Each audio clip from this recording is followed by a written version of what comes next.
berseri.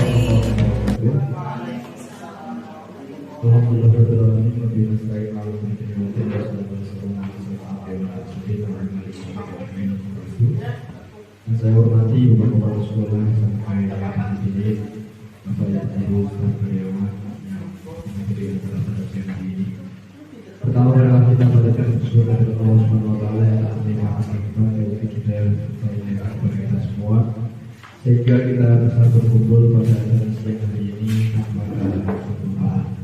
Dua kalinya salawat dan salam semoga senantiasa tercurahkan kepada Rasul kita Nabi Muhammad Sallallahu Alaihi Wasallam. Semoga kita yang hadir pada acara siang hari ini termasuk golongan yang akan mendapatkan syafaatnya. Amin ya rabbal alamin. Hadirin Alhamdulillah, di sini saya sebagai ketua acara membacakan tuntutan acara pada siang hari ini. Acara yang pertama yaitu pembukaan yang akan dibuka oleh Ibu Tina Putri Wahyuni SPD. Lanjutkan menyanyikan lagu Indonesia Raya yang akan dipimpin oleh Ibu Mudoso. Lanjutkan acara sambutan perwakilan kepala sekolah yang akan disampaikan oleh Bapak Ibu Arif SPD. Dan lanjutkan acara yang keempat yaitu destinasi yang akan dipimpin oleh Ibu Nafatul Muskia SPD. Dan dilanjutkan acara yang terakhir yaitu doa penutup yang akan dipimpin oleh Bapak Abdurrahman SPD. Hadirin Alhamdulillah, demikian rangkaian acara pada siang hari ini. Acara berjalan sesuai dengan mutawaliyah. Sebelum acara yang pertama dimulai, saya sebagai pembawa acara meminta ada berkata yang kurang berkenan, mohon maaf sebesar-besarnya. Akhirat, wassalamualaikum warahmatullahi wabarakatuh.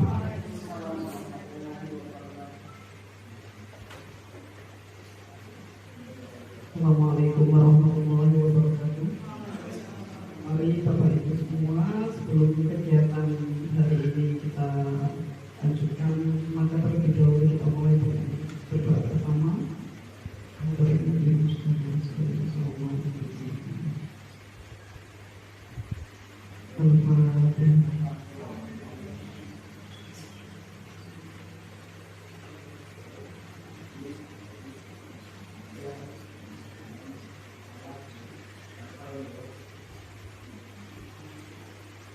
Terima kasih. Assalamualaikum warahmatullahi wabarakatuh.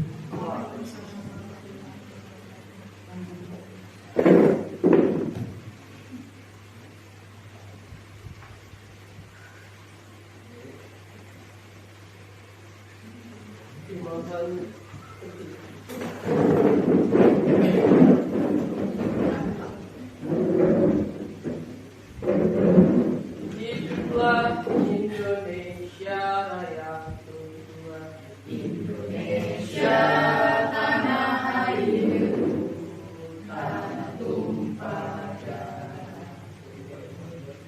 Di sanalah aku berdiri, jadi pandu hidupku. Indonesia kebangsaanku, bangsa dan tanah airku, marilah kita berseru, Indonesia bersatu. Hiduplah tanahku, hiduplah negeriku, bangsaku, rakyatku semuanya. Bangunlah jiwanya, bangunlah badannya, untuk Indonesia Raya. Indonesia Raya, merdeka, merdeka, tanahku, negeriku yang ku cinta. Indonesia Raya, merdeka, merdeka, hiduplah Indonesia Raya. Indonesia Raya, merdeka, merdeka, tanahku, negeriku yang ku cinta. Indonesia Raya, merdeka, merdeka, hiduplah Indonesia Raya.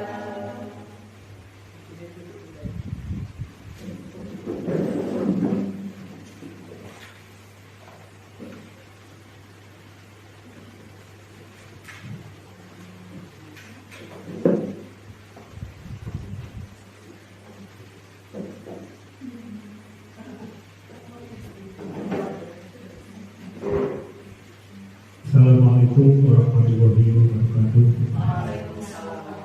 Bismillahirrahmanirrahim. Alhamdulillahirabbil alamin. Wa bihi nasta'in 'ala umuri dunya wad din. Sayyidina wa maulana Muhammadin wa ala alihi wa sahbihi ajma'in.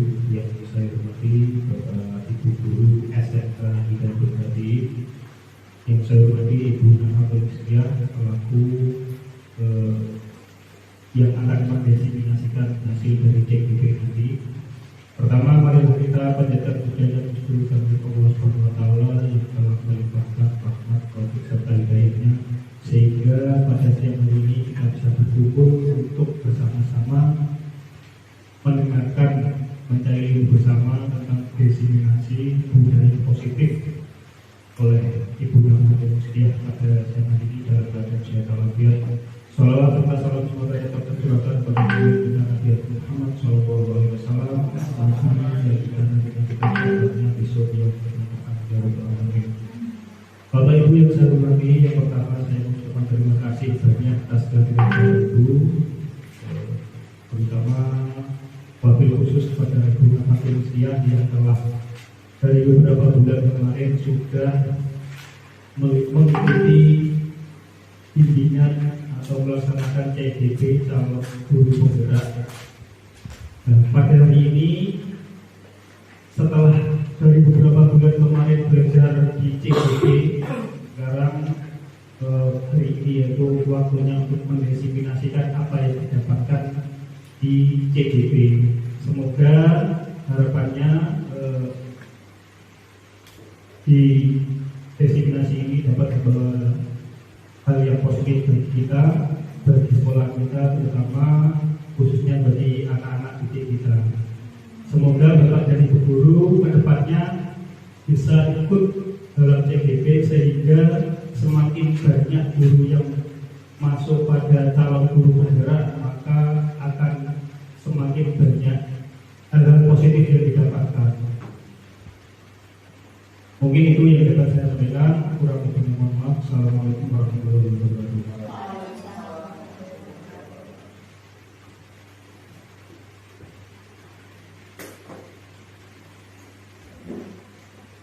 Bismillahirrahmanirrahim. Assalamualaikum warahmatullahi wabarakatuh. Alhamdulillahirabbil alamin wa bihi nasta'in 'ala umuri dunya wad din. Wassalatu wassalamu ala asyrofil anbiya'i wal mursalin sayyidina wa maulana Muhammadin wa ala alihi wa sahbihi ajma'in, amma ba'du. Yang terhormat Kepala SMK Hidayah Hati, yang kami hormati Bapak Irfan Arif selaku yang mewakili Kepala SMK Hidayah Hati, Bapak Ibu guru SMK Hidayah Hati yang kami hormati pula.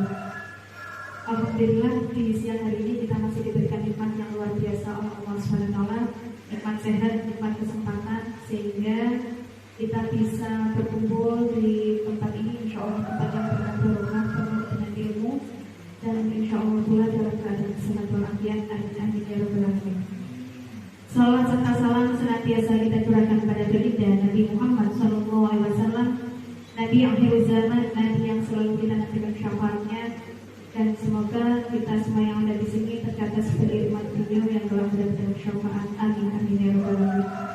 Bapak Ibu yang kami hormati, sebelumnya saya ucapkan terima kasih Bapak Ibu sudah berkenan hadir dalam kegiatan diseminasi budaya positif kali ini. Ini merupakan salah satu rentetan kegiatan Bapak Ibu selama saya mengikuti program pendidikan guru penggerak yang insya Allah akan dilaksanakan selama 9 bulan ke depan. Kemarin saya sudah melaksanakan modul 1 dan ini sudah selesai di modul 1.4. Modul 1.4 ini adalah modul tentang budaya positif Bapak Ibu. Di guru penggerak banyak sekali ilmu yang saya dapatkan jauh dari ekspektasi saya. Tidak hanya berkaitan dengan FPP dan sebagainya. Biasanya kalau pelatihan profesi keguruan itu kan biasanya ngumpul-ngumpulnya dengan FPP silabus sih.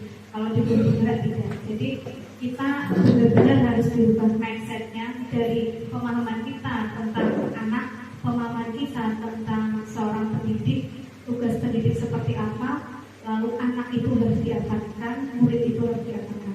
Sesuai dengan kurikulum yang terbaru Bapak Ibu, bahwa pemerintah sudah merencanakan kurikulum kurikulum merdeka. Di tujuan pendidikan nasional sudah tertera jelas bahwa pendidikan itu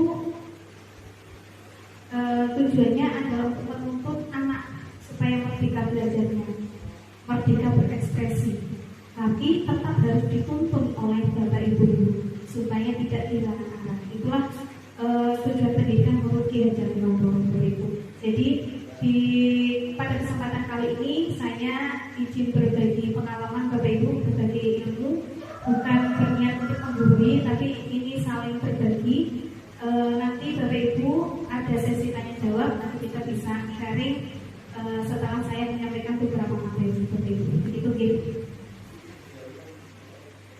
Selamat datang Bapak Ibu guru hebat. Saya yakin di SMK ini guru-gurunya guru-guru hebat. Mari kita belajar bersama, berkolaborasi, saling mendukung demi mewujudkan disiplin positif di sekolah kita tercinta. Karena disiplin positif ini tidak bisa dilaksanakan hanya perorangan Bapak Ibu. Kita butuh saling berpegang tangan, ya. Kita saling bekerja sama, berkolaborasi. Semua Bapak Ibu guru, baik itu murid, kepala sekolah, kemudian bahkan wali santri pun juga sama. Kita saling bekerja sama. Begitu di Bapak Ibu. Tujuan dari diseminasi ini adalah satu, Bapak Ibu, berbagi pengalaman tentang mutu budaya positif. Yang kedua, berbagi praktik baik penerapan budaya positif. Budaya positif yang seperti apa sih? Nah, nanti akan kita bahas bersama-sama, Bapak Ibu. Ada beberapa konsep atau materi yang akan saya sampaikan pada kesempatan kali ini. Yang pertama adalah perubahan paradigma belajar, Bapak Ibu.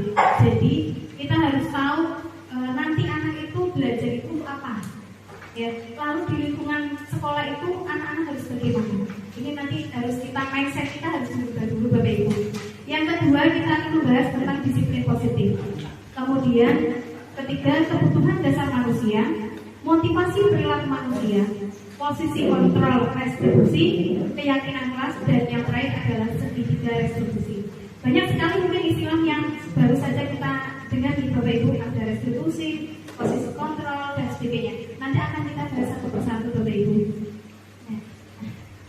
Pembelajaran dengan paradigma baru, Bapak Ibu, sesuai dengan yang dicanangkan oleh pemerintah bahwa mulai tahun ini seluruh sekolah melaksanakan kurikulum merdeka belajar. Lalu inti dari pembelajarannya bagaimana, Bapak Ibu?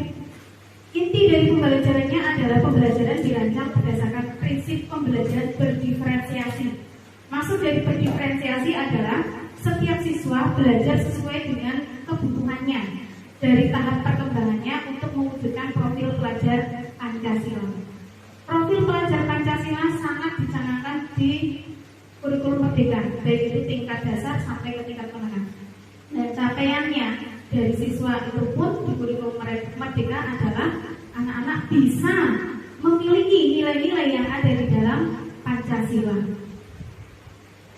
Nilai-nilai Pancasila apa ya, Bapak Ibu ya? Profil pelajar Pancasila dari beriman, bertakwa, berkebijakan global, bergotong royong, kreatif, bernalar kritis, dan mandiri. Ini semua yang menjadi arah tujuan kita. Anak-anak setidaknya memiliki nilai-nilai yang ada di dalam Pancasila. Begitu di Bapak Ibu. Lalu, disiplin positif, Bapak Ibu. Kalau kata-kata disiplin biasanya Bapak Ibu dengar kata-kata disiplin, artinya apa, Bapak Ibu? Disiplin. Kenapa? Tepat waktu. Terus apa lagi? Mengikuti aturan. Lalu apa lagi, Bu? Teratur. Ya, disiplin teratur. Kalau biasanya kalau kita tidak disiplin, berarti nanti kita dapat apa, Bu? Sanksi atau hukuman. Selama ini kan seperti itu ya. Ya. Nah, ini yang kita hadapi selama ini, Bapak Ibu, bahwa makna disiplin itu menjadi sesuatu yang dilakukan oleh seseorang pada orang lain yang cenderung untuk mendapatkan kepatuhan. Ya, menghubungkan kata disiplin dengan ketidaknyamanan. Ketidaknyamanan yang seperti apa? Misalkan yang melanggar berarti nanti dihukum, ada sanksinya. Itu kan akhirnya akan menimbulkan ketidaknyamanan seperti itu. Kemudian Bapak Ibu, kita positif itu? Ya. Tujuan kita Bapak Ibu sebagai seorang pendidik adalah menciptakan anak-anak yang memiliki disiplin diri, sehingga mereka bisa berperilaku mengacu pada nilai-nilai kebajikan universal dan memiliki motivasi intrinsik bukan ekstrinsik. Ini adalah tugas kita Bapak Ibu. Jadi menumbuhkan motivasi intrinsik atau kesadaran diri bahwa hal tersebut memang penting dilakukan oleh siswa tersebut. Inilah yang menjadi tugas atau PR besar bagi kita semua untuk menumbuhkan motivasi intrinsik atau kesadaran diri siswa untuk meyakini nilai-nilai kebajikan yang dianutnya. Nilai-nilai kebajikan seperti apa? Disiplin positif itu tadi. Ya. Nah, disiplin positif merupakan salah satu cara untuk menerapkan disiplin yang bertujuan untuk menumbuhkan kesadaran serta memberdayakan anak untuk melakukan sesuatu tanpa sokongan, ancaman maupun hukuman. Nah, ini yang namanya disiplin positif Bapak Ibu. Jadi mindset kita dari disiplin biasa harus berubah ke disiplin yang positif. Kalau disiplin biasa tadi Bapak Ibu menyampaikan bahwa anak-anak itu kalau tidak melakukan maka harus ada hukumannya, gitu ya. Nah, kalau yang disiplin positif yang saya dapatkan di guru penggerak Bapak Ibu, bahwa kita mengarahkan anak untuk menumbuhkan kesadaran diri anak, ya, tanpa adanya sokongan, ancaman maupun. Kalau disiplin biasa tadi Bapak Ibu menyampaikan bahwa anak-anak itu kalau tidak melakukan maka harus ada hukumannya, gitu ya. Nah, kalau yang disiplin positif yang saya dapatkan di guru penggerak Bapak Ibu, bahwa kita mengarahkan anak untuk menumbuhkan kesadaran diri anak, ya, tanpa adanya sokongan, ancaman maupun hukuman, begitu Bapak Ibu. Ya, inilah tugas kita Bapak Ibu. Harus memang tadi saya menyampaikan bahwa ini kita harus bergandengan tangan, karena kalau satu orang yang melaksanakan otomatis nanti tidak bisa terlaksana terwujud, begitu ya. Seperti yang tadi sudah saya sampaikan Bapak Ibu, bahwa setiap perilaku manusia itu berdasarkan pada kebutuhan dasar manusia, ya.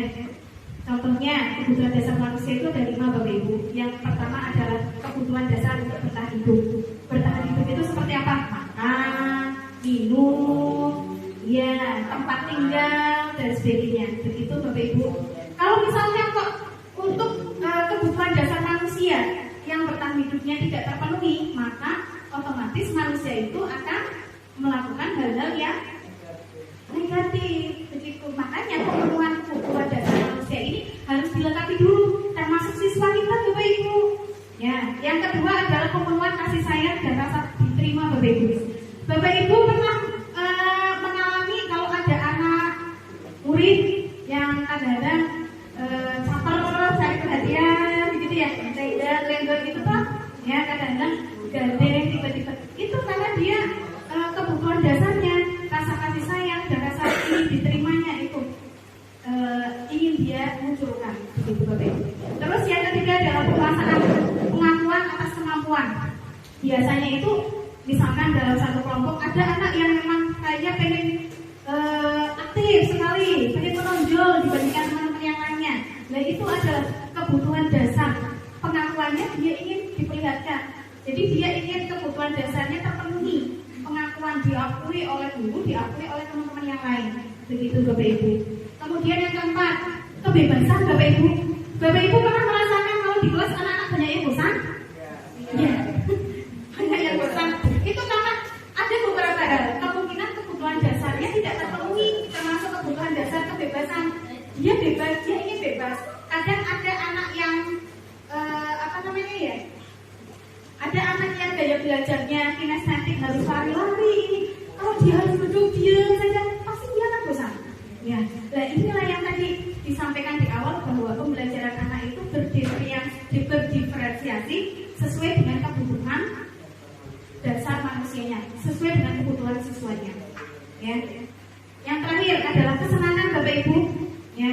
Bisa jadi anak itu bosan karena dia mungkin kurang senang atau mungkin karena dia seperti itu Bapak Ibu. Ya. Jadi kebutuhan dasar manusia inilah yang harus dipenuhi dulu di kelas. Ya. Makanya jadi guru itu harus ekstra Bapak Ibu. Kita harus ekstra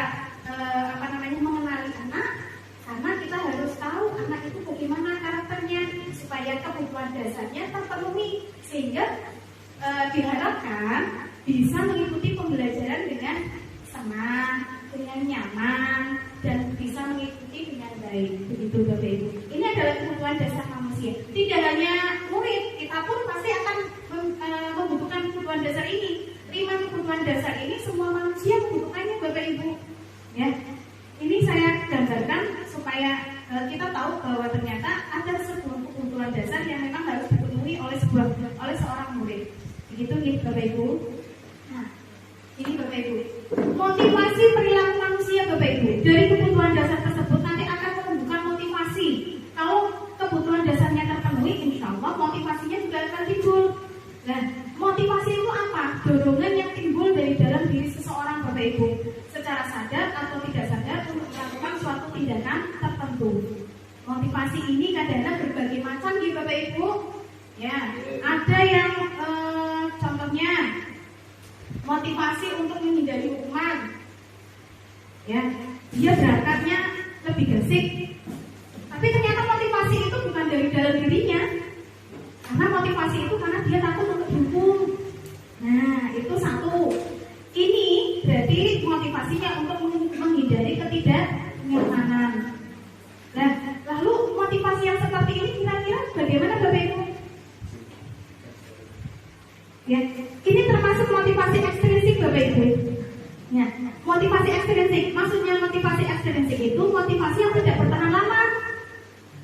Ya, nanti di lain kesempatan ketika anak-anak sudah tidak semangat dan sebagainya, bisa jadi dia tidak berangkatnya akan terlambat. Ini namanya motivasi ekstrinsik. Akhirnya dia dihukum pun tidak apa-apa misalkan. Itu namanya motivasi ekstrinsik. Jadi yang selama ini kita laksanakan mungkin yang seperti ini di Bapak Ibu. Ya. Yang kedua, mendapatkan imbalan atau penghargaan dari orang lain Bapak Ibu. Ini pernah saya lakukan Bapak Ibu. Saya alami sendiri. Ketika saya ngajar, biasa naik pagi-pagi mesti saya bawa jajan ke anak-anak. Saya bawa jajan ke anak-anak. Jajannya padahal jajan sepele Bapak Ibu, entah susu kecil dan entah apa gitu ya. Nah, siapa yang bisa mengerjakan ibaratnya, yuk siapa yang aktif, siapa yang mengerjakan lebih dulu, 5 orang pertama saya beri. Ternyata itu salah Bapak Ibu. Salah, ya. Karena itu salah, karena itu tidak bertahan lama. Ya, itu adalah motivasi ekstrinsik Bapak Ibu. Jadi anak itu akan cenderung ketergantungan. Kalau tidak ada penghargaannya, tidak ada penghargaannya kok, akhirnya kan dia tidak melaksanakan. Tapi kalau ada penghargaannya dia melaksanakan. Dan ini namanya motivasi ekstrinsik Bapak Ibu. Mendapatkan imbalan atau penghargaan dari orang lain. Dan yang terakhir Bapak Ibu, menghargai nilai-nilai kebajikan diri sendiri. Ya. Murid melakukan disiplin karena dia sadar bahwa nilai-nilai kebajikan pada dirinya itu ada. Ya. Dia sadar bahwa dia memiliki nilai-nilai kebajikan itu.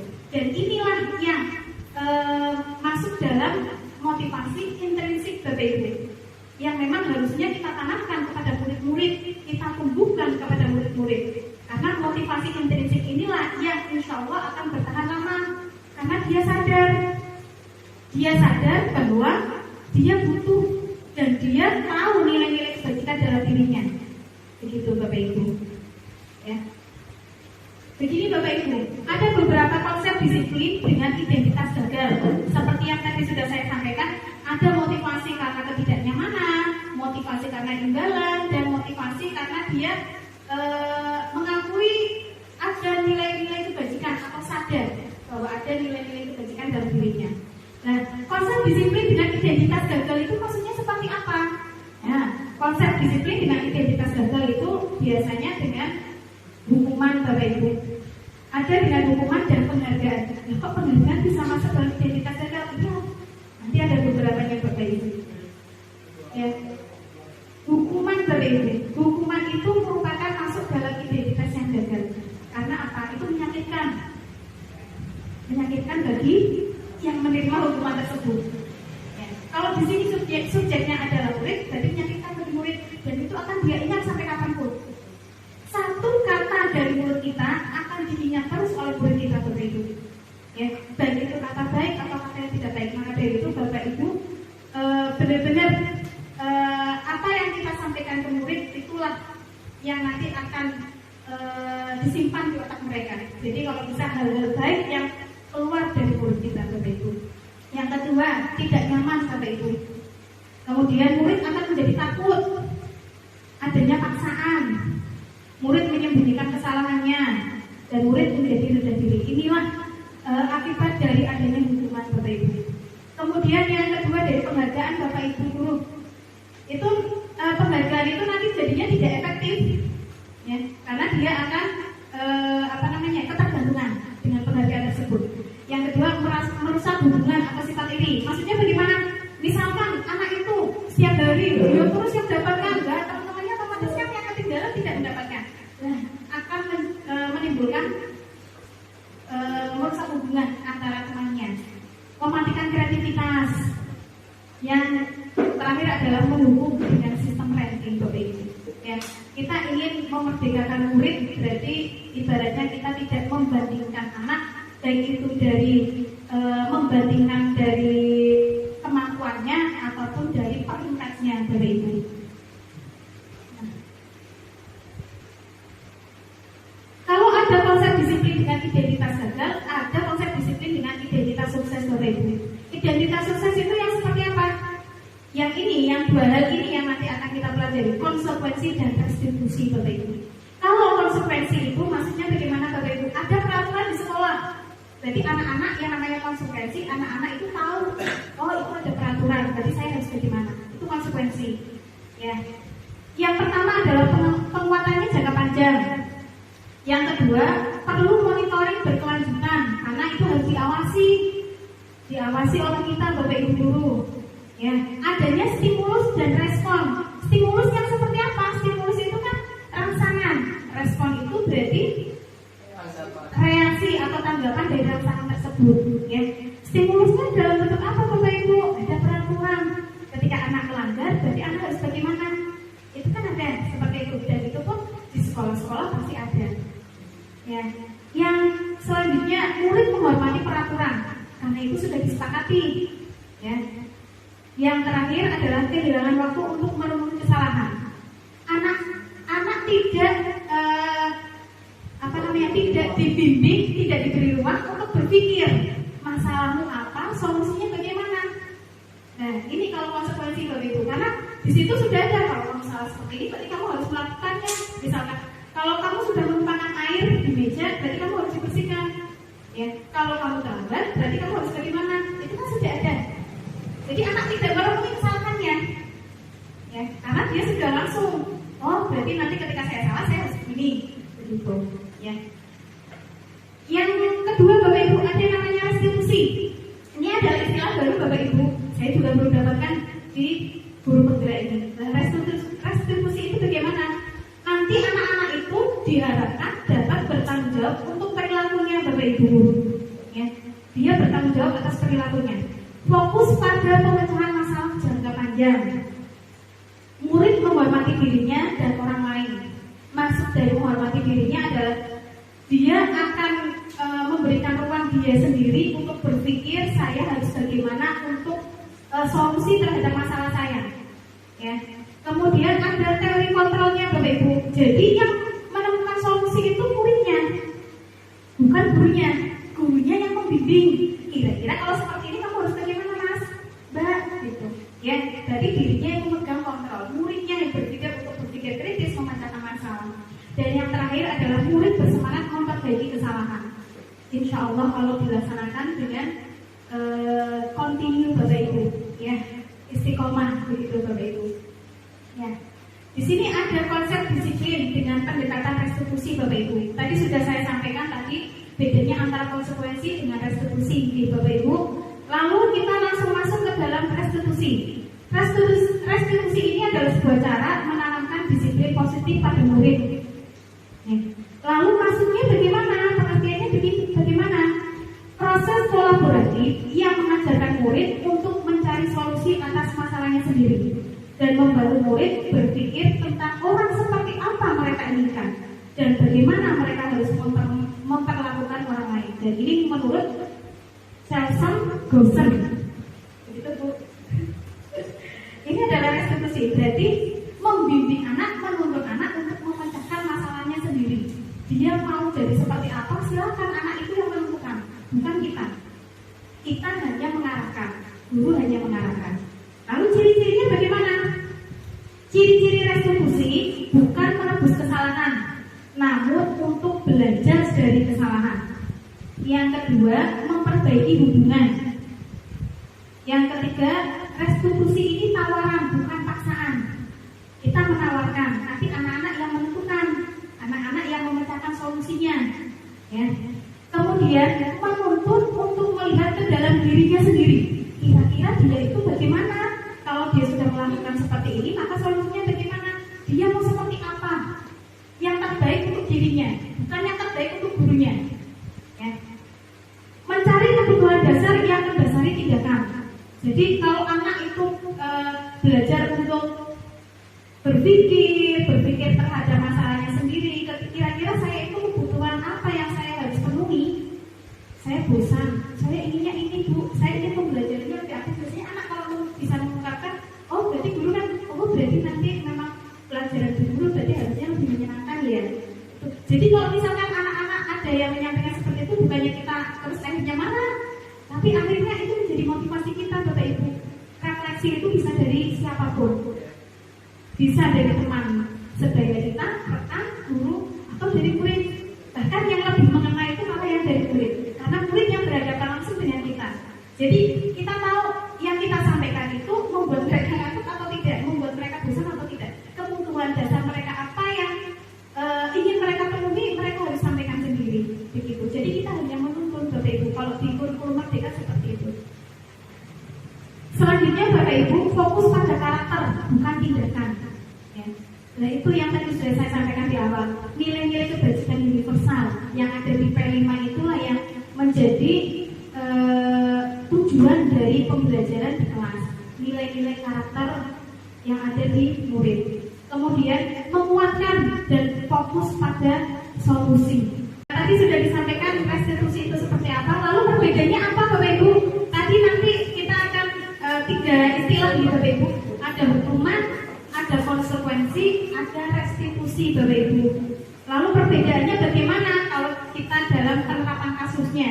Contoh kasusnya, siswa sering tidak mengerjakan tugas. Mungkin sering di Bapak Ibu di kelas. Ya. Kalau misalkan kalau itu dinamakan hukuman, berarti tindakan kita kepada murid seperti apa? Misalkan guru menghukum siswa untuk berdiri di depan kelas selama 1 jam pelajaran. Yang kedua, guru marah dan murid menjadi takut. Kalau hukuman itu biasanya ada hukuman fisik yang diberikan, entah itu dia disuruh berdiri atau apa gitu, itu yang namanya hukuman Bapak Ibu. Kemudian yang konsekuensi Bapak Ibu, ya, guru memberikan konsekuensi untuk mengerjakan PR-nya saat istirahat atau dikerjakan 2 kali lipat. Guru tegas dan siswa menghormati peraturannya. Mungkin di awal Bapak Ibu sudah pernah menyampaikan, kalau tidak mengerjakan tugas berarti nanti kamu akan mengerjakan 2 kali lipat. Itu namanya konsekuensi Bapak Ibu, ya. Begitu. Lalu yang restitusi bagaimana Bapak Ibu? Restitusi akan berbeda lagi Bapak Ibu. Caranya akan lebih halus, lebih ke pendekatan ke anak.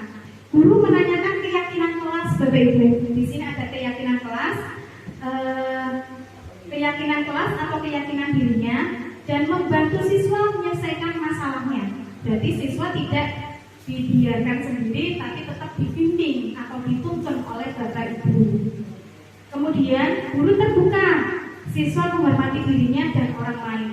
Ya, guru terbuka itu dalam artian seperti apa? Ya, guru terbuka menawarkan bantuannya bisa, atau kesulitannya apa kok sampai tidak mengerjakan tugas. Itu nanti kalau siswa diajak untuk berkomunikasi seperti itu, dia akan terbiasa. Tapi kalau siswa tidak terbiasa diajak komunikasi seperti itu Bapak Ibu, dia bingung, dia tidak berani untuk mengungkapkan. Makanya kenapa kok ada diseminasi ini, supaya kita satu pemahaman Bapak Ibu. Tidak efektif kalau kita hanya misalkan saya saja melaksanakan. Nah, jadi kalau bisa semuanya juga melaksanakan seperti itu Bapak Ibu. Ya, ini perbedaan antara hukuman, konsekuensi dan restitusi. Diharapkan di kurikulum merdeka restitusi inilah yang dilaksanakan di sekolah-sekolah untuk untuk menerapkan disiplin positif. Nah, lalu Bapak Ibu, berkaitan dengan disiplin positif tadi Bapak Ibu, di situ ada posisi Bapak Ibu, ya, di situ ada posisi Bapak Ibu guru. Posisi kontrol Bapak Ibu guru apakah sebagai penghukum, yang kedua sebagai pembuat rasa bersalah, yang ketiga sebagai teman, yang keempat sebagai pemantau, dan yang terakhir sebagai manajer. Yang sering Bapak Ibu guru lakukan yang mana? Posisi kontrol panjenengan menghadapi murid. Yang mana Bu Widi? Semua pernah. Menghukum juga pernah. Yang manajer juga pernah. Contohnya seperti apa Bu? Mengatur. Ya. Terus Bu Ina? Kalau mengingat tempo sebelumnya sih mungkin pernah semua Bu. Tapi seiring berjalannya waktu, mungkin belajar dari pengalaman, evaluasi, emang paling efektif menjadi teman sih. Iya. Jadi itu langsung kelihatan hasilnya. Begitu Bu? Iya. Kalau saya lebih ke teman Bu. Soalnya apa sih? Ya, berarti Mas silakan. Saya sama pemantau, sama teman dan Manajer. Dan pernah dilaksanakan Bu? pernah. Ya, Pak Iwan. Kira-kira yang sering dilaksanakan Pak Iwan ketika di depan murid itu yang bagaimana, posisi kontrolnya yang mana? Kalau saya sendiri seringnya menjadi teman, Jadi teman. banyak sharing dan lain-lain. Ya. Tidak terlalu memantau dan menjadi manajer juga. Teman ya. Bu Umi. Lebih ke teman dan pemantau. Teman dan pemantau. Ya, teman kan ketika mereka di kelas ada kendala di pembelajaran atau tugas, nah ini kan kita sharing kenapa-kenapanya sehingga bisa apa ya, memberikan solusi dari latar belakang masalahnya itu nanti memberikan solusinya bagaimana. Terus nanti baru tindak lanjutnya di pemantauan apakah benar atau tidak. Bu Trismi. Biasanya lebih ke teman sama, walaupun semuanya pernah ya ini, tapi mungkin lebih ke teman sama manajer. Manajernya tidak masuk, memberikan sifat ini pengalaman. Kalau Bu Fitri?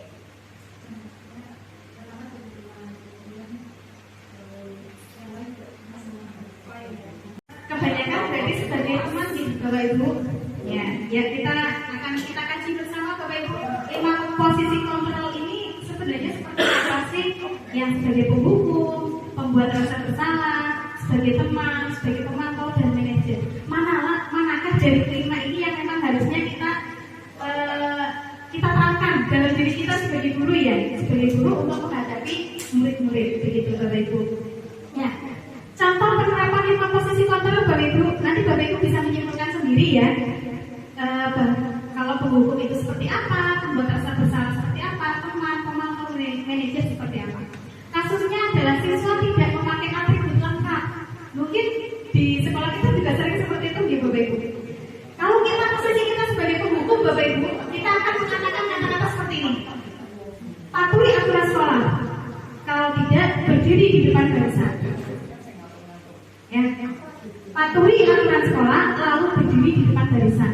Ini adalah kata-kata yang disampaikan seorang guru jika posisinya sebagai penghukum Bapak Ibu. Ya. Kemudian yang kedua, pembuat rasa bersalah. Berapa kali bu guru harus memberitahu kamu? Bu guru percaya sama kamu. Sering Bapak Ibu? Sering. Ya. Lalu posisinya sebagai teman. Kalau posisinya sebagai teman, berarti seperti apa? Ayolah yang tertib, buat ibu guru bangga.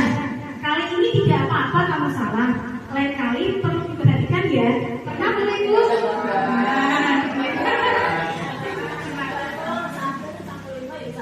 Iya. Kemudian yang keempat sebagai pemantau. Kalimat yang kita sampaikan kalau kita sebagai pemantau, kamu sudah melanggar. Apa peraturan dan konsekuensinya? Kalau pemantau ini berarti lebih ke arah mengingatkan kembali pada peraturan dan konsekuensi yang ada di sekolah. Itu sebagai pemantau. sebagai manajer, apakah kamu tahu kesalahanmu? Kira-kira bagaimana kamu akan memperbaikinya? Itu adalah manajer. Berarti kita tidak mengejar bahwa anak harus seperti ini, tapi kita memberikan pertanyaan untuk menggali anak itu supaya berpikir kesalahannya apa, lalu cara memperbaikinya seperti apa. Dia yang mencarikan solusinya, kita yang menuntun atau membimbing. Itu yang namanya posisi kontrol kita sebagai manajer. Tadi ada beberapa kali kita membahas di restitusi kok ada keyakinan kelas, lalu gimana lagi kok ada keyakinan kelas. Mengapa kok keyakinan kelas? Mengapa tidak peraturan kelas? Kira-kira ada Bapak Ibu yang tahu? Kenapa kok keyakinan kelas? Kok tidak peraturan kelas? Peraturan itu kan lebih istilahnya kayaknya lebih apa namanya ya? Lebih familiar ya daripada keyakinan kelas. Ini ada beberapa kalimat pertanyaan tematik Bapak Ibu supaya nanti Bapak Ibu bisa ya membedakan yang keyakinan kelas yang mana, yang peraturan apa, yang keyakinan seperti apa, yang peraturan seperti apa. Bapak Ibu pernah naik sepeda motor? Ya. Dan itu kita wajib memakai apa Bapak Ibu? Ya. Kira-kira Bapak Ibu kalau memakai helm, keyakinan kalau memakai helm berarti Bapak Ibu bagaimana Bapak Ibu? Merasa lebih aman, lebih ibaratnya menjaga keselamatan panjenengan ya. Lalu Bapak Ibu pada saat kemarin kita ada COVID sampai sekarang juga sama ya. Kita sering memakai masker, harus cuci tangan. Kira-kira mengapa Bapak Ibu harus seperti itu? Untuk menjaga kesehatan, untuk menjaga penularan. Begitu Bapak Ibu. Dan menghindari penularan virus. Ya. Ada keyakinan yang Bapak Ibu tanamkan dalam diri Bapak Ibu, yaitu menjaga keselamatan. Itulah yang diyakini. Itu yang namanya keyakinan kelas Bapak Ibu. Ya, sesuatu yang diyakini dan itu dalam bentuk kalimat positif Bapak Ibu. Ya, sesuatu yang diyakini. Ketika dia meyakini bahwa oh ya, saya yakin saya harus menjaga keselamatan, maka dengan sadar saya akan memakai helm. Saya yakin saya harus menjaga keselamatan, berarti saya harus pakai masker supaya saya tidak terhindar virus, saya tidak menyebarkan kemana-mana. Saya harus cuci tangan. Itu adalah keyakinan dalam diri kita. Jadi akhirnya kalau ada keyakinan tersebut, timbullah yang namanya kesadaran diri. Inilah yang nanti akan kita terapkan di kelas Bapak Ibu guru, ya, di kelas di depan murid-murid kita. Gitu. Dari sini ada yang mau ditanyakan Bapak Ibu? Lanjut dulu ya. Ini adalah kegiatan pembuatan keyakinan kelas Bapak Ibu. Saya ambil satu kelas sebagai sampel adalah kelas 12. Ya.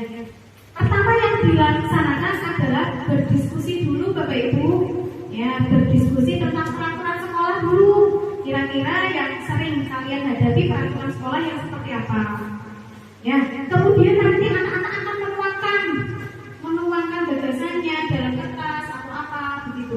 Nanti kalau misalkan kok peraturannya kadang-kadang ada anak-anak bebas membuat kalimat, ya.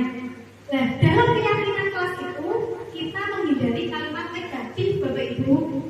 Kalimat negatif itu seperti apa? Contohnya, jangan terlambat. Gitu. Jangan terlambat itu berarti diganti dengan kalimat positif. Berangkat tepat waktu. Jangan membuang sampah. Itu nanti diganti membuang sampah pada tempatnya. Jangan memudah sembarangan. Memudahlah di tempatnya. Gitu. Ya.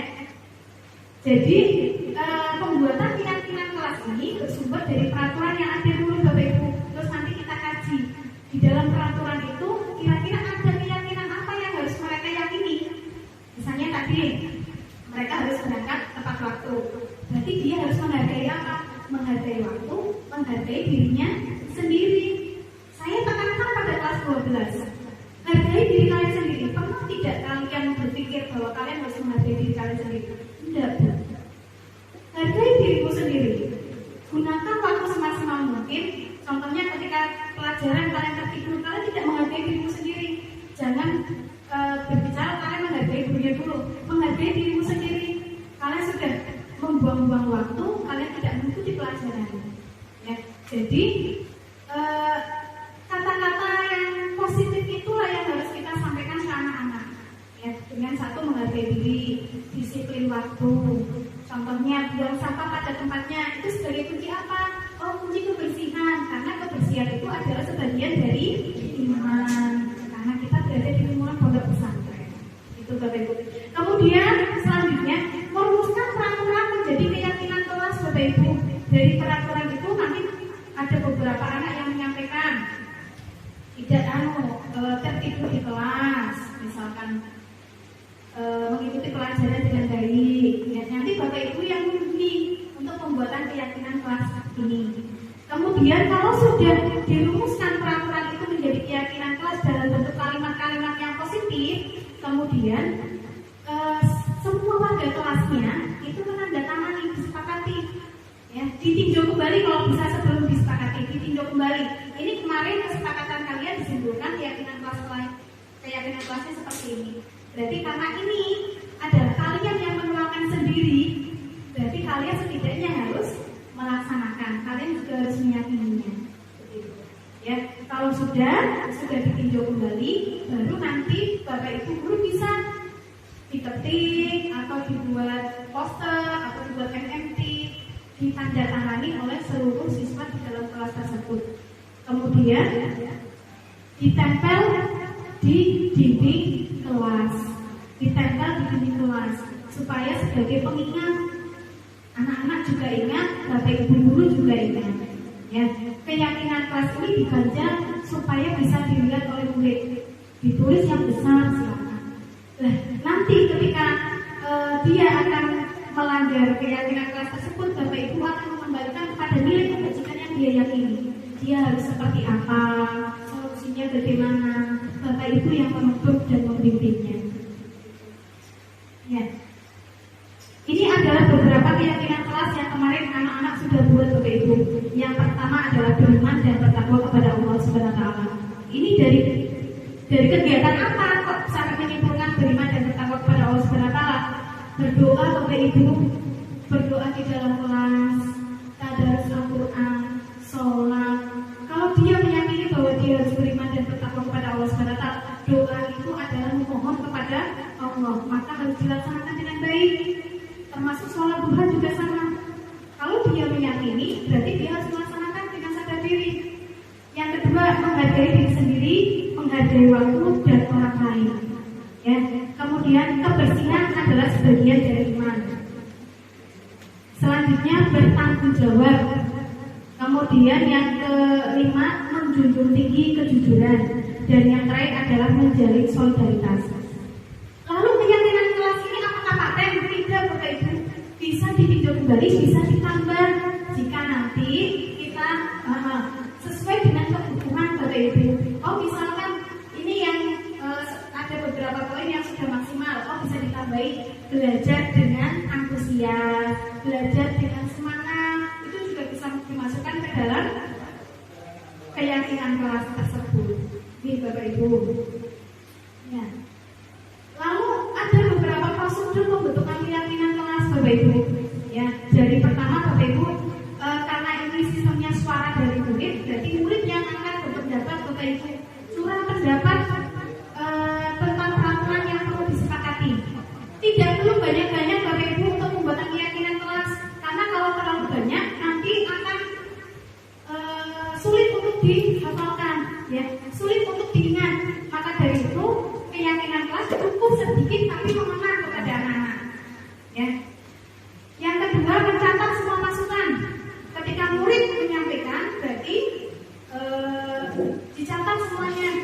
Ya, jangan sampai ada murid yang terlewatnya Bapak Ibu. Tetap kita harus menganggap murid sama. Ya, jangan dibeda-bedakan. Susunlah keyakinan kelas dengan menggunakan kalimat positif yang tadi sudah saya sampaikan. Hindari penggunaan kalimat negatif. Tinjau kembali surat pendapat yang sudah dicatat. Kemudian tinjau ulang keyakinan kelas secara bersama-sama. Setelah keyakinan kelas itu dibuat, warga kelas atau yang mewakili menandatangani keyakinan kelas tersebut. Jika butuh semuanya ditandatangani silakan, atau mungkin perwakilan kelasnya boleh. Ya, nanti Bapak Ibu guru bisa membuatnya di depan anak-anak tanda tangan di depan teman-temannya. Jadi sebagai bukti bahwa ini memang sudah diyakini oleh kalian semua, sudah disepakati oleh satu kelas ini. Gitu.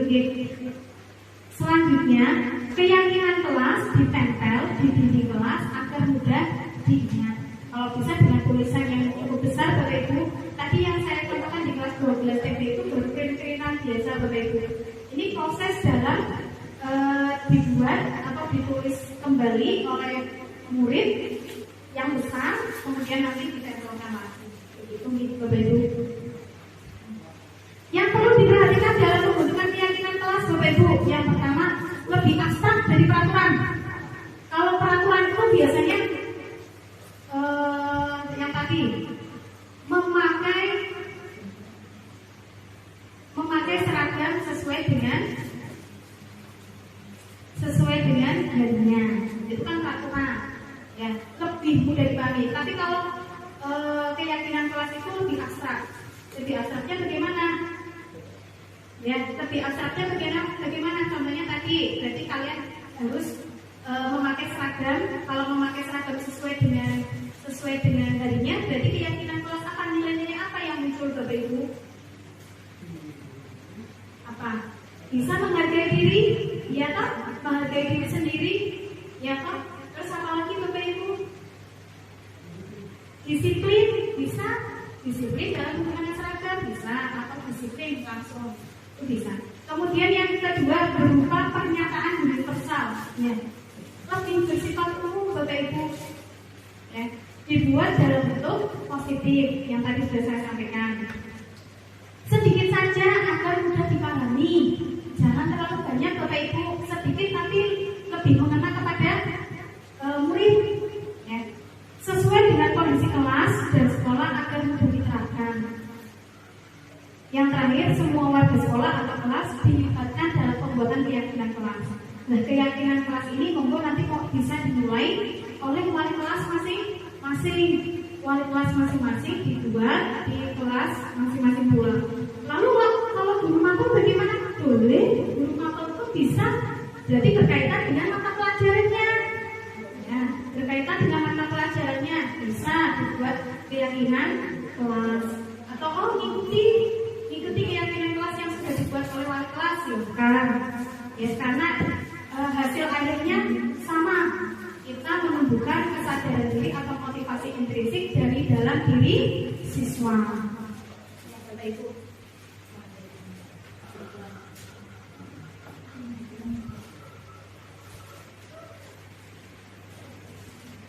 Dari keyakinan kelas ini, Bapak Ibu, ya, dari keyakinan kelas yang sudah nanti dibuat, Bapak Ibu, nanti ada langkah-langkah yang terakhir, Bapak Ibu, dalam pendekatan kepada anak, dalam penerapan disiplin positif, ya, yaitu dengan menggunakan segitiga restitusi. Tadi sudah dibahas bahwa restitusi adalah upaya untuk menuntun murid menyelesaikan masalah sendiri, menuntun murid, membimbing murid untuk menemukan solusi terhadap masalah yang dihadapi. Lalu tindakannya bagaimana, Bapak Ibu, kalau nanti keyakinan kelas sudah dibuat, tapi ternyata ada siswa yang melanggar keyakinan kelasnya? Nah, Bapak Ibu bisa menggunakan segitiga restitusi. Segitiga restitusi adalah pendekatan kepada anak nanti ketika anak melanggar, atau nanti, ya, di segitiga restitusi ini Bapak Ibu guru membimbing anak untuk kembali kepada keyakinan kelasnya, supaya dia ingat keyakinan kelasnya, dia harus seperti apa, solusinya seperti apa dari murid sendiri, ya. Segitiga restitusi ini ada 3 hal, Bapak Ibu. Yang pertama adalah menstabilkan identitas. Menstabilkan identitas, teknik kontrolnya bagaimana? Kita semua akan melakukan hal yang terbaik yang bisa kita lakukan. Ya. Yang kedua, validasi tindakan yang salah. Teori kontrolnya, semua perilaku memiliki alasan. Jadi nanti Bapak Ibu akan sesuai dengan segitiga restitusi ini. Dan yang terakhir adalah menanyakan keyakinan. Kita semua pasti memiliki motivasi internal. Ya. Motivasi internal inilah yang nanti akan ditanyakan pada saat segitiga restitusi di tahap terakhir menanyakan keyakinan. Lalu prakteknya seperti apa Bapak Ibu? Ya, kok secara teori sekali ada prakteknya Bapak Ibu? Ya, saya silakan prakteknya Bapak Ibu. Nah.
Tidurnya kemalaman, terus akhirnya tidurnya kegiatan, terus ini apa yang dilakukan kita?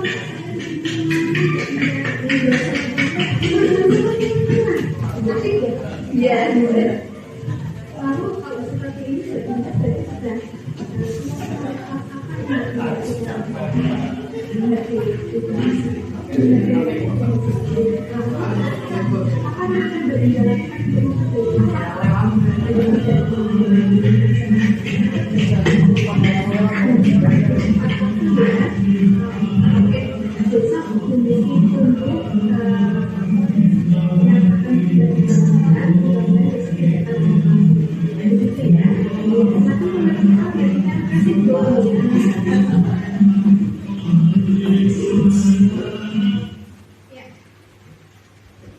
itu adalah salah satu contoh Bu. Jadi kasusnya terlambat, ya, terlambat untuk masuk berangkat sekolah dengan alasan dia tidurnya kemalaman. Nah, jadi yang namanya segitiga restitusi itu Bapak Ibu menstabilkan identitas dulu. Menstabilkan identitas itu Bapak Ibu bisa menyampaikan semua orang juga pernah membuat kesalahan seperti itu. Jadi dia tidak merasa menjadi orang yang sangat salah sekali gitu Bapak Ibu. Iya, dia tidak merasa seperti dia. Terus nanti Bapak Ibu masuk nanti disampaikan alasannya apa, solusinya bagaimana, keyakinan kelas apa yang diyakini, begitu Bapak Ibu.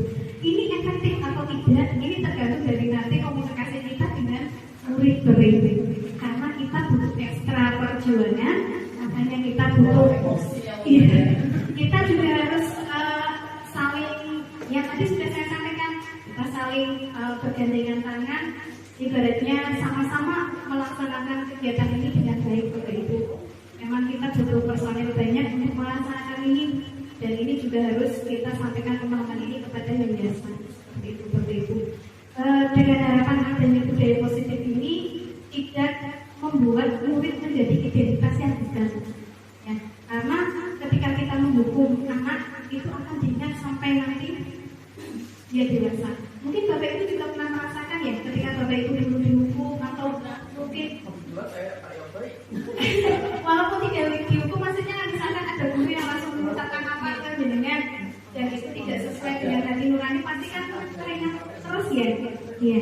Nah, maka dari itu dengan adanya disiplin positif ini diharapkan anak-anak bisa tumbuh dan berkembang sesuai dengan kodratnya, sesuai dengan kebutuhan dasar manusianya, supaya bisa terpenuhi sehingga dia bisa belajar dengan nyaman, senang, tanpa ada ketakutan di kelas atau ketakutan berhadapan dengan gurunya.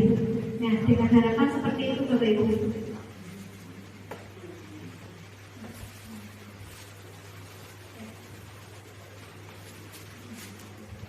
Ini adalah akhir dari saya memaparkan Bapak Ibu bahwa penerapan disiplin positif ini hendaknya guru memiliki standar kepribadian profesional dan sosial yang baik, di mana guru mampu berefleksi pada posisi kontrolnya saat ini. Bagaimana perjalanan dirinya sebagai ngomong bocah, ngomong anak, inilah yang dicanangkan oleh Dinas Pendidikan Kabupaten Kendal, ngomong siswa yang menuntun murid-murid menjadi insan yang mandiri, merdeka, dan bertanggung jawab. Inilah yang sesuai dengan standar nasional pendidikan, dengan harapan mudah-mudahan pendidikan di Indonesia bisa menciptakan pendidikan manusia-manusia yang mandiri, manusia-manusia yang sesuai dengan profil pelajar Pancasila. Itu yang diharapkan Bapak Ibu. Kita butuh saling bahu-membahu, kita butuh berkolaborasi, bekerja sama untuk mewujudkan budaya positif ini. Begitu gitu Bapak Ibu. Terima kasih. Barangkali ada yang ditanyakan, silakan Bapak Ibu. Ini saya buka sesi tanya jawab ya. Silakan. Ya, silakan Bu Ina. Kita langsung ke strategi yang seperti di lapangan ya.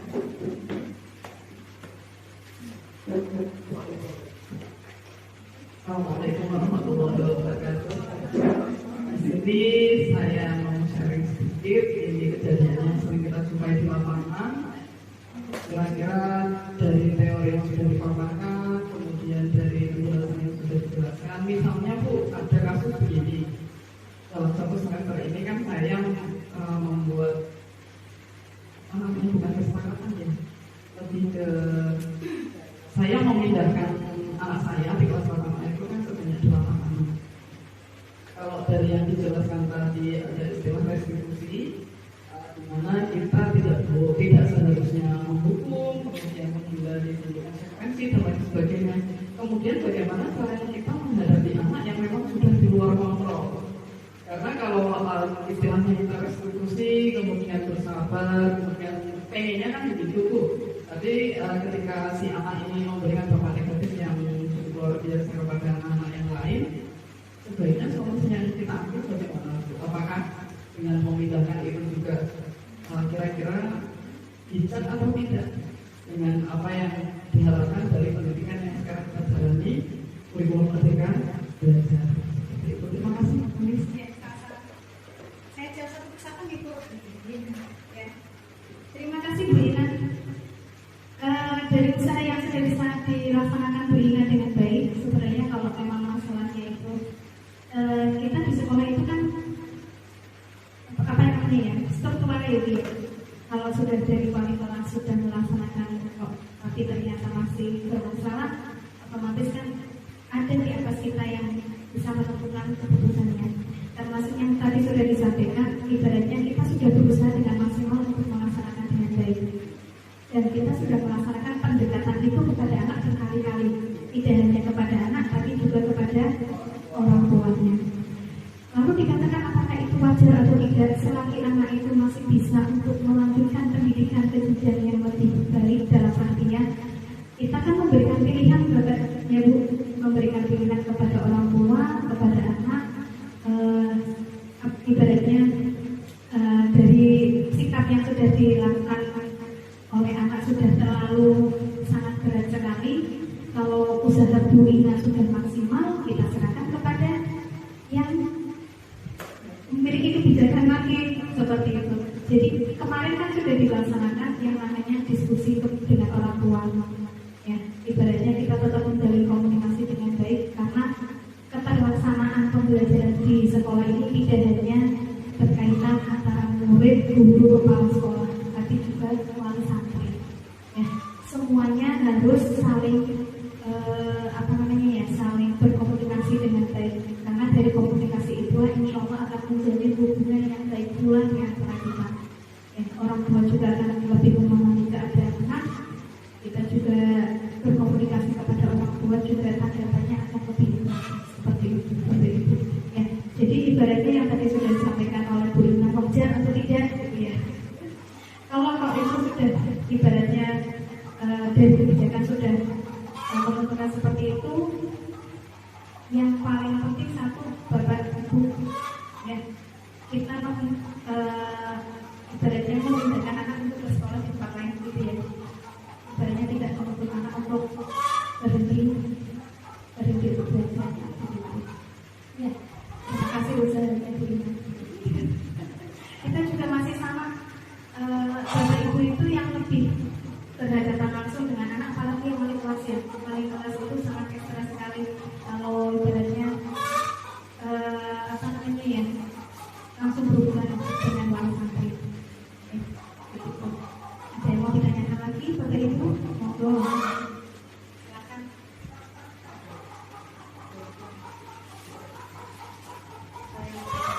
Iya, silakan.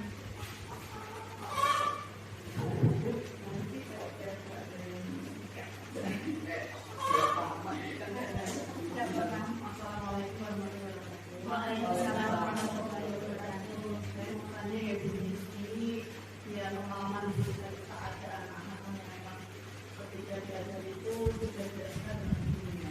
Jadi ketika berjalannya pembelajaran itu kan ada yang 9, ada yang tetap di kelas, tapi ya tidak mendengarkan.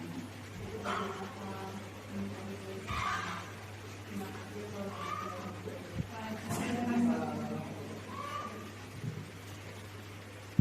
Terima kasih Bu Rizky. Ini permasalahannya tidak disenangi oleh murid gitu ya. Mungkin langkah pertama Bu, langkah pertama yang akan saya laksanakan mungkin akan menanyakan kepada anaknya, atau mungkin kita evaluasi kita sendiri sebelum menanyakan ke anak, kita evaluasi sendiri. Kira-kira pembelajaran yang saya laksanakan itu apa nggak sih? Ketika saya berketerangan terus, ngomong terus gitu ya, bicara terus. Kira-kira anak-anak bisa tidak sih? Jadi suka atau tidak suka itu bisa jadi bukan karena tidak suka dengan individunya Bapak Ibu, bisa juga tidak suka karena dia yang tadi kebutuhan dasar manusianya tidak terpenuhi, belum terpenuhi karena mungkin dia bosan atau bagaimana. Itu langkah pertama Bu. Itu juga saya sering dulu waktu. Jadi begini, kita evaluasi. Bahkan kadang-kadang bisa juga ditanyakan ke anak, kok sampai tertidur kenapa? Apa ada? Tapi ya, apa bosan ya? Ya Bu, bosan. Terus kalau kalau bosan, kamu kayaknya seperti apa? Kan bisa ditanyakan. Misalnya dia menyampaikan, ayo Bu, gimana Bu supaya gerak gitu. Oh mungkin besok ini kan merasakan pembelajaran model pembelajarannya lebih menyenangkan. Apa kita belajarnya, atau kita belajar tepung, atau kita belajar apa? Jadi supaya bisa menambahkan fisik anak ya. Jadi saya itu pernah mendapatkan istilah namanya Paitem Gembon, pembelajaran kreatif, menyenangkan, gembira dan berbobot. Paitem Gembon. Jadi tidak hanya itu singkatan. Jadi pembelajaran itu tidak hanya pembelajaran yang aktif, kreatif, menyenangkan, tapi gembira dan berbobot. Gembiranya bagaimana? Anak-anak bisa bergerak kemanapun. Kadang-kadang gaya belajar anak itu beda-beda Bu. Ada yang dia suka mendengarkan, ada yang kinestetik. Yang kinestetik itu loh yang sulit. Dia aktif kemana-mana. Ya, mungkin dari murid kita banyak yang seperti itu. Cuma kita tidak menyadarinya. Makanya yang namanya belajar berdiferensiasi itu mengetahui kebutuhan murid. Anak yang suka gambar, yang semuanya bicara terus, itu nanti akan sedikit berbeda pembelajarannya Bapak Ibu. Makanya tugas Bapak Ibu di kurikulum Merdeka dan saya kok sangat sangat menantang sekali ya, sangat menantang karena harus mengenal karakteristik peserta didik satu dengan yang lainnya. Saya tidak menganggap bahwa saya ketika pembelajaran saya sama itu, saya tidak. Ada kadang-kadang anak yang tertidur dibangunkan balik. Saya sekarang sedang sebenarnya agak terharu dengan kelas 9. Ya, beberapa kali pembelajaran saya mengerjakan tugas materi. Kelas 9, saya juga dari semester dari semester 1 sebenarnya. Jadi ada beberapa anak yang biasanya tertidur banget. Ya, dan dia entah mungkin karena dia sudah mulai dewasa jadi berpikir ya, atau mungkin wali kelasnya ganti ya. Itu Ya, jadi sebel. iya, anak-anaknya nggak mungkin jam pertama juga ya Bu. Saya juga tidak pernah mengalami jam terakhir. Juga jam terakhir saya kawasan. Alhamdulillah ya. Jadi mungkin saya evaluasi Bu, saya juga pembelajaran saya belum sempurna. Saya juga masih banyak belajar Bu. Saya masih banyak belajar dari anak-anak. Tapi setidaknya kita mau yang tadi sudah saya sampaikan. Ketika ada anak yang menyampaikan ibu bosan itu, Bapak Ibu dulu jangan tunjuk marah. Kita evaluasi, oh iya ya ternyata pembelajaran kita hanya itu saja. Oh ternyata pembelajaran kita kurang ini, kurang itu. Begitu Bapak Ibu. Mungkin begitu ya Bu Desmi ya.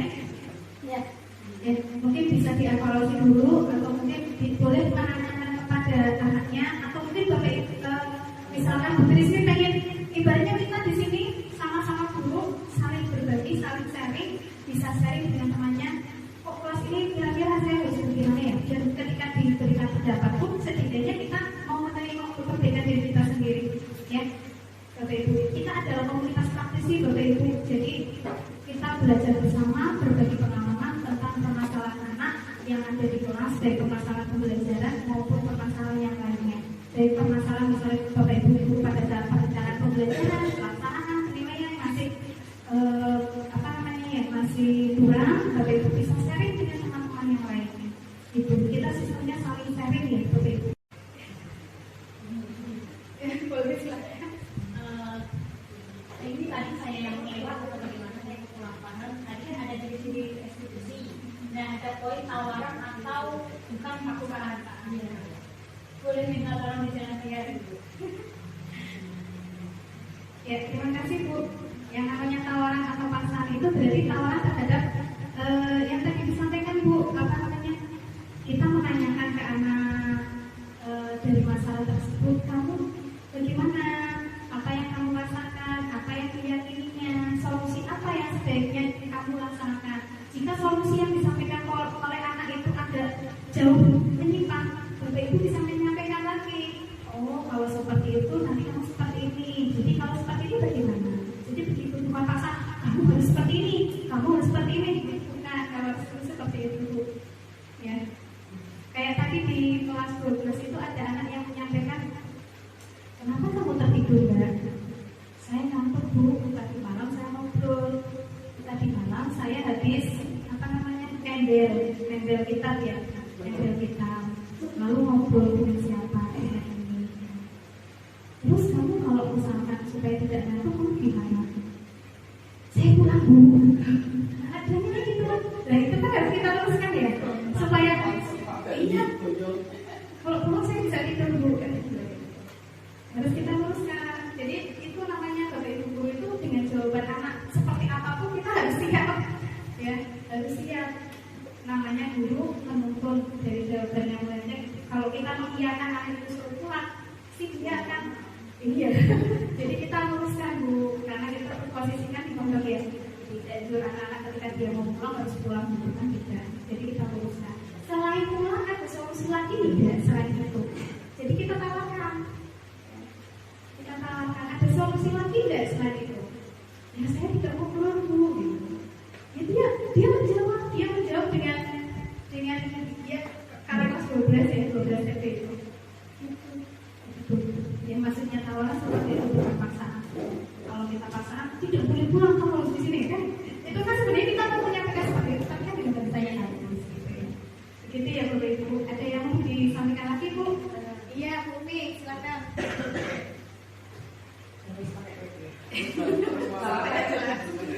Oke, saya Budi akan menanyakan. Kita tadi sharing dan mengenal antara kata-kata restitusi atau budaya positif. Saya mau tanya dulu, apakah restitusi ini harus diterapkan pada setiap rumah atau di semua kehidupan? Istilahnya kayak ini konteks pribadi saya sendiri. Ketika saya memiliki beberapa kegiatan ya, itu saya punya pikiran apakah saya itu harus menerapkan restitusi ini terus atau memang saya harus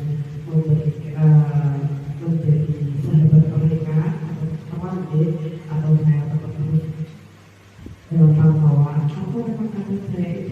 memang mengharuskan menjadi manajer mereka. Jadi dengan adanya kurikulum masing ini, mungkin di sekolah-sekolah itu juga banyak kebutuhan yang memang menjabat dalam beberapa hal. Nah, apakah diskusi ini harus diterapkan di semua jurusan agar anak juga lebih dekat dengan kita, lebih mengerti yang tentang kita juga pengertian terhadap kita. Ibu, terima kasih.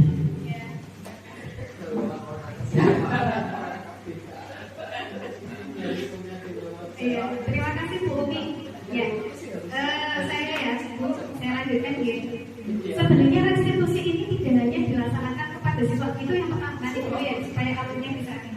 Restitusi itu tidak hanya dilaksanakan kepada siswa, dilaksanakan kepada teman sebaya, kita sama guru juga bisa, dari kepala sekolah, guru juga bisa.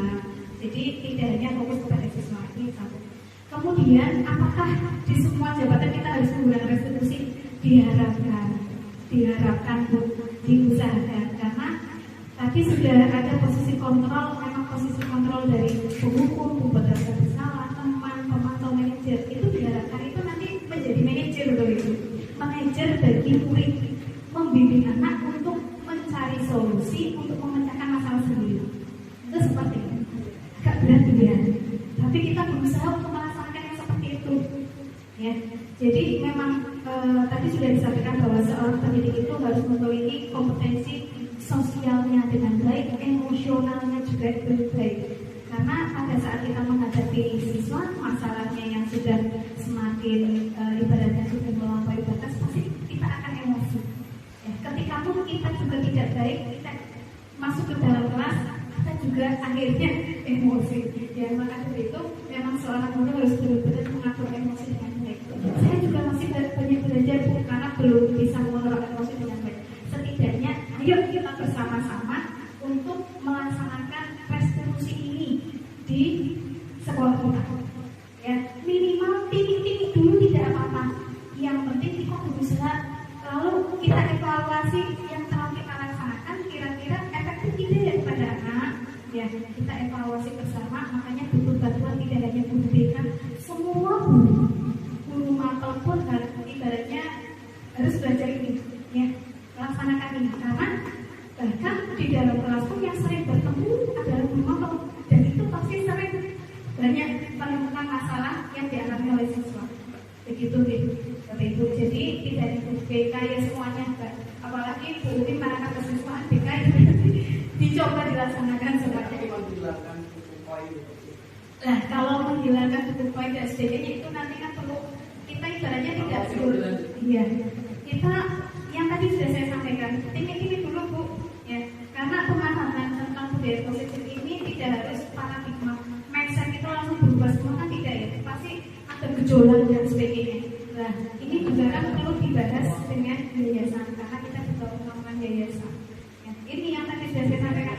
Ayo timing dulu kita laksanakan sedikit demi sedikit, disosialisasikan ke anak-anak wali kelasnya supaya mudah-mudahan bisa dilaksanakan secara efektif dan maksimal. Ya, untuk mencapai efektif dan maksimal ini saya yakin butuh waktu dan butuh proses. Ya.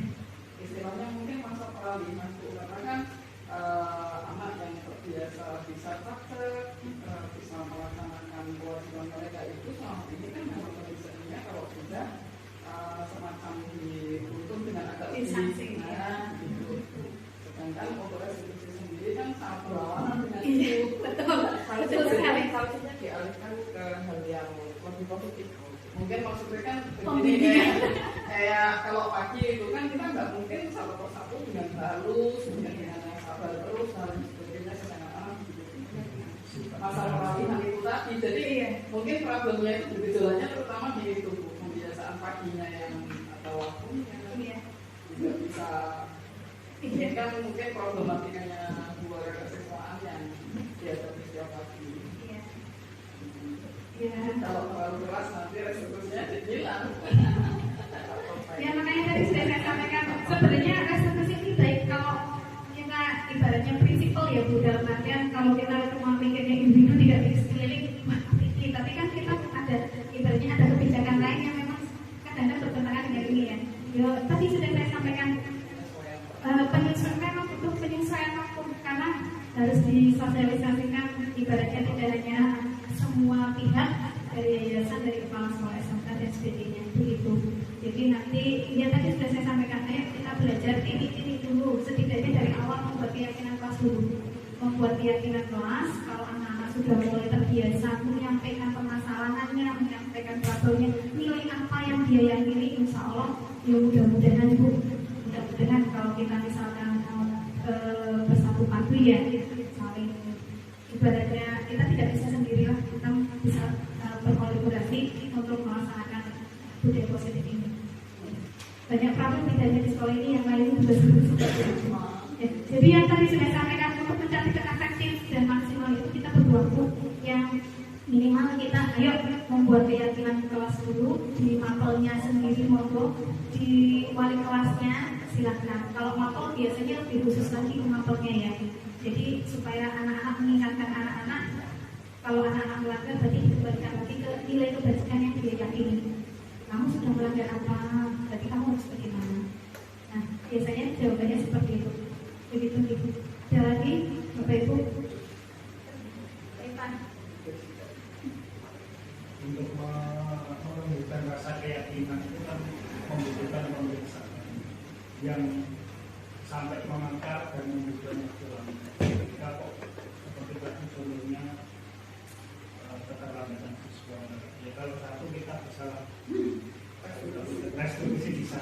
Kalau sifatnya jamaah, lah itu yang kadang kita ya mungkin dari awal sudah duluan lah karena melihat beberapa anak, kalau cuma satu dua, jadi lalu ketika berbuka berjamaah itu kan untuk menumbuhkan kebiasaan itu apakah kalau sifatnya jamaah ya apakah kita tetap menggunakan restitusi apa ya, tetap menyelipkan apa itu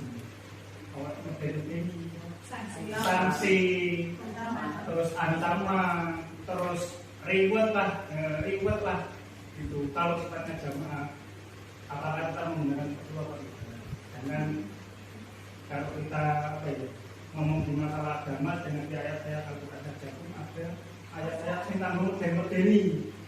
Modern-modeni karena saking jamaahnya, saking banyaknya. Saking banyaknya mungkin orang yang tidak yakin pada Allah itu kan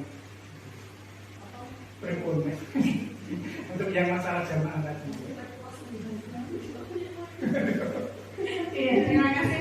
Ini berarti pertanyaan terakhir ya Bu. Memang untuk melaksanakan restitusi ini kita butuh personil banyak Pak.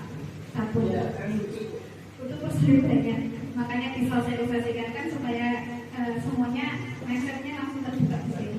Sedangkan kita di pagi hari paling orang ini itu saja di SMK kan sama, ya harus melaksanakan restitusi satu persatu, otomatis kita butuh usaha ekstra juga. Nah ini nanti kembalikan lagi monggo ke kebijakan sekolah masing-masing. Setidaknya yang tadi sudah saya sampaikan, ada minimal satu sampel yang dilaksanakan dari keyakinan kelasnya dulu.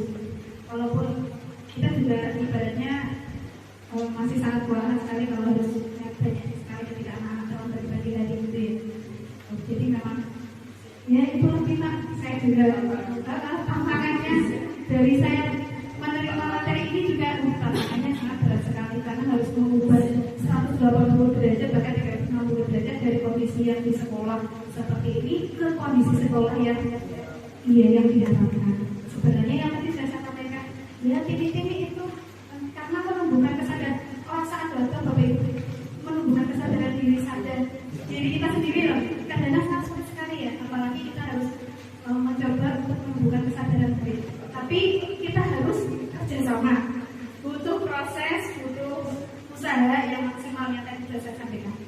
Begitu Pak Ivan. Ya. Terima kasih Bapak Ibu.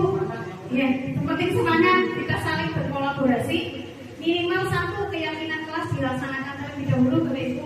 Keyakinan kelas dan itu harus selalu diingatkan karena anak-anak adalah lupa. Jadi selalu diingatkan oleh Bapak Ibu guru untuk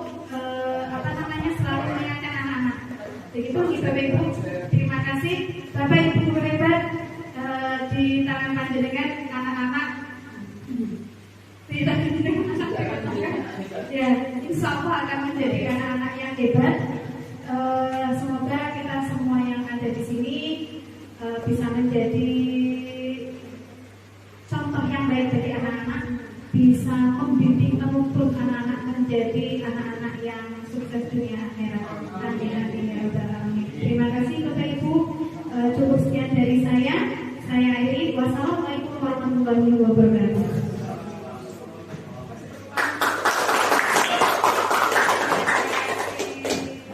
Terima kasih. Matikan kaca dong. Kamunya tadi sudah ditutup.